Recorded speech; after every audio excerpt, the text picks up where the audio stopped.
Star plus के latest serial अनुपम में आपका स्वागत है। गौतम का गुस्सा जैसे आज अपनी सारी हदें पार कर रहा था। उसने जैसे ही अंश पर हाथ उठाने की कोशिश की, अंश ने बिना देर किए उसे एक जोरदार थप्पड़ जड़ दिया। वहां खड़े सभी लोग सन्न रह गए। अंश ने गुस्से में कहा कि अगर किसी ने प्रार्थना की इज्जत नहीं की है तो वह गौतम है, लेकिन इसका मतलब यह नहीं कि हर मर्द वैसा ही होता है। अंश की आंखों में आक्रोश के साथ साथ सच्चाई की चमक भी थी। वह साफ साफ चेतावनी देता है कि वह प्रार्थना और अपने बच्चे पर अब किसी भी तरह का साया नहीं पड़ने देगा, खासकर गौतम जैसा इंसान। इस तमाशे को देखकर पूरा कोठारी परिवार स्तब्ध रह गया। गौतम फिर भी नहीं रुका। उसने सबके सामने कहा कि उसे पहले ही शक था कि अंश और प्रार्थना के बीच कुछ चल रहा है, और अब तो अंश खुद इस बच्चे पर अपना अधिकार जता रहा है। गौतम ने कड़वे शब्दों में कहा कि यह बेशर्म इंसान अब मेरे ही बच्चे को अपना बच्चा कह रहा है। उसकी बातों को सुनकर राही चुप नहीं रह सकी। उसने सीधा सवाल दागा कि अगर अंश इसे अपना बच्चा कह रहा है तो इसका मतलब तुम खुद मानते हो कि यह बच्चा तुम्हारा है। गौतम इस अप्रत्याशित सवाल से चौंक गया। प्रार्थना ने तब आवाज उठाई। उसने सबके सामने सच कबूल कर लिया। उसने कहा कि अब यह बच्चा उसका और अंश का है। अंश ने भी वही दोहराया कि अब तो सबको सच पर यकीन हो ही जाना चाहिए, क्योंकि गौतम ने खुद वो बात मान ली है जिसे वो अब तक नकारता आया था। सभी के चेहरे पर एक गहरा सन्नाटा था। अंश ने गुस्से में मोटी भाभी की तरफ देखा और कहा कि उन्हें प्रार्थना से माफी मांगनी चाहिए। उन्होंने एक ऐसे इंसान का साथ दिया जो सच का नहीं बल्कि झूठ का पक्षधर था। अंश ने सबके सामने माफी मांगी और कहा कि प्रार्थना हमेशा आप सबको सच बताना चाहती थी, इसीलिए वे यहाँ आए थे। प्रार्थना ने भावुक होकर कहा कि आप सब आज भी उसके अपने हैं। परी, राही और प्रेम ने निःसंकोच होकर प्रार्थना और अंश का साथ दिया और उन्हें गले से लगा लिया। तभी माही भी उनके पास बढ़ने लगी, लेकिन उसकी नजर ख्याति पर पड़ी और वह वहीं रुक गई। इसी क्षण मोटी भाभी गुस्से में चिल्लाईं और प्रार्थना से कहा कि वे इस रिश्ते को कभी स्वीकार नहीं करेंगी। अंश ने पलटकर कहा कि ये कैसा घर है जहां अपनों की अच्छाइयों में खोट निकाला जाता है, लेकिन गौतम जैसा खोटा सिक्का सबको नजर नहीं आता। इसके बाद अंश प्रार्थना का हाथ थामकर वहां से चला गया। गौतम अपने अपमान से तिलमिला उठा और कसम खाई कि वह अंश और प्रार्थना की शादी किसी कीमत पर नहीं होने देगा। तभी प्रेम सामने आया और सीधा सवाल दागा कि गौतम कौन होता है ये तय करने वाला। उसकी बहन पर अब उसका कोई हक नहीं बचा। गौतम ने प्रेम पर चिल्लाने की कोशिश की, लेकिन प्रेम ने उसे रोक दिया और चेतावनी दी कि अगर उसने फिर से प्रार्थना के करीब जाने की कोशिश की तो वह उसे इस कदर मारेगा कि मोटी भाभी भी उसे नहीं बचा पाएंगी। ख्याति अब और नहीं सह सकी। उसने पूरे हालात के लिए अनुपमा को जिम्मेदार ठहराया।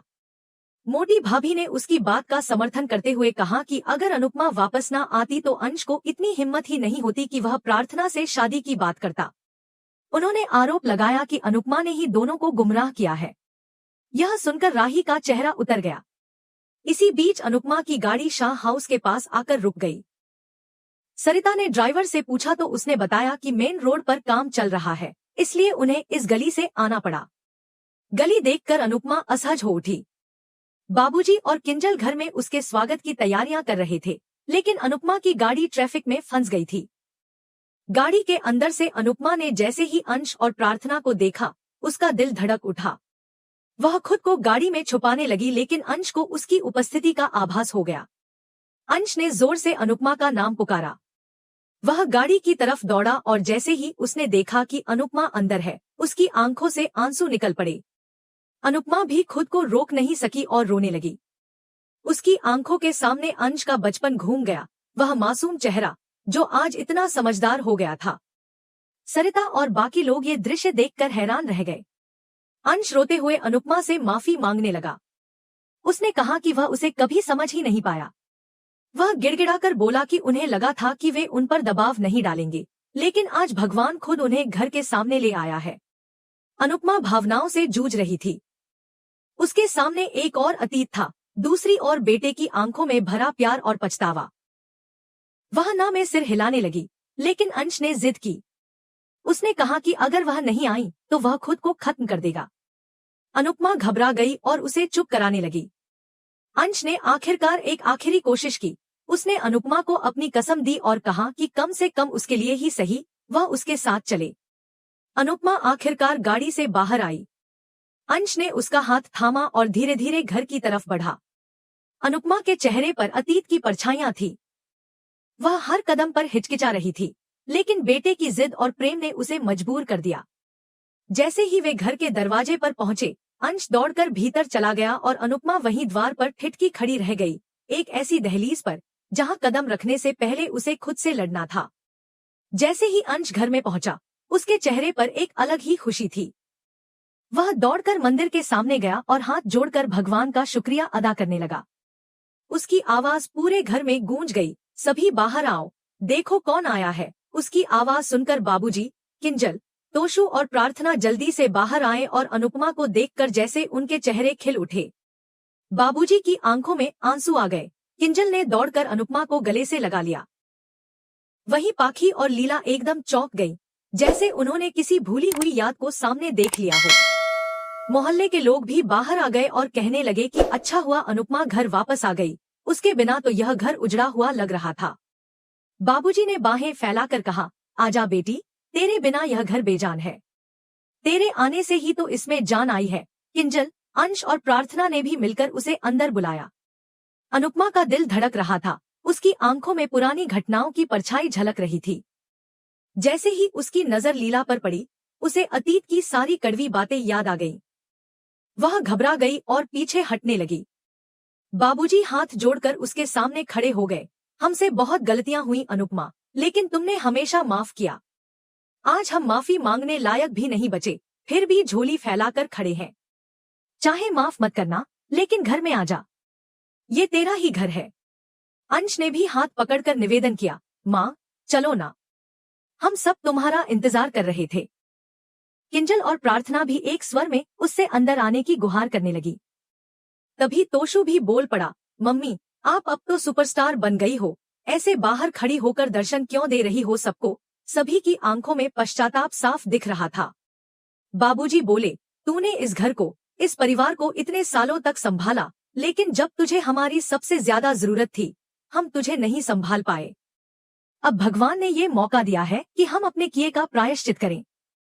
अगर तू यहाँ नहीं आती, तो हम तेरे पास जाकर माफी मांगते। अनुपमा ने नजरें फेर ली और धीरे से कहा, नहीं बाबूजी, अब नहीं।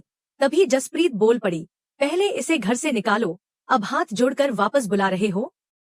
ये फेमस होने का असर है। लेकिन भारतीय ने तुरंत उसे चुप करा दिया। बाबूजी अब और झुक गए और उसके पैरों पर गिर गए। बस एक बार आजा बेटी, ये बाप की आखिरी इच्छा समझ। अनुपमा उन्हें रोकने लगी। किंजल और अंश ने भी उसे समझाने की कोशिश की। प्रार्थना ने धीरे से कहा, मेरे होने वाले बच्चे के लिए ही सही, अंदर आ जाइए। अनुपमा इस बात से हिल गई। उसकी आंखों में एक नई चिंता उभर आई। तोशु भी अब तक रोने लगा था। वह अनुपमा के पैरों में गिर पड़ा और बोला, मुझे आपकी सेवा करने दो मम्मी। अनुपमा ने गुस्से में उसे हटा दिया और हाथ जोड़कर सबके सामने कह दिया, मैं यहाँ नहीं रहूंगी, आप सबसे बाहर मिलती रहूंगी। और वह मुड़ने लगी। तभी बाबूजी ने उसका हाथ पकड़ लिया और बोले, अगर तू नहीं मानी तो समझ ले, ये तेरे बाप की आखिरी ख्वाहिश अधूरी रह जाएगी। अनुपमा की आंखें फटी की फटी रह गईं।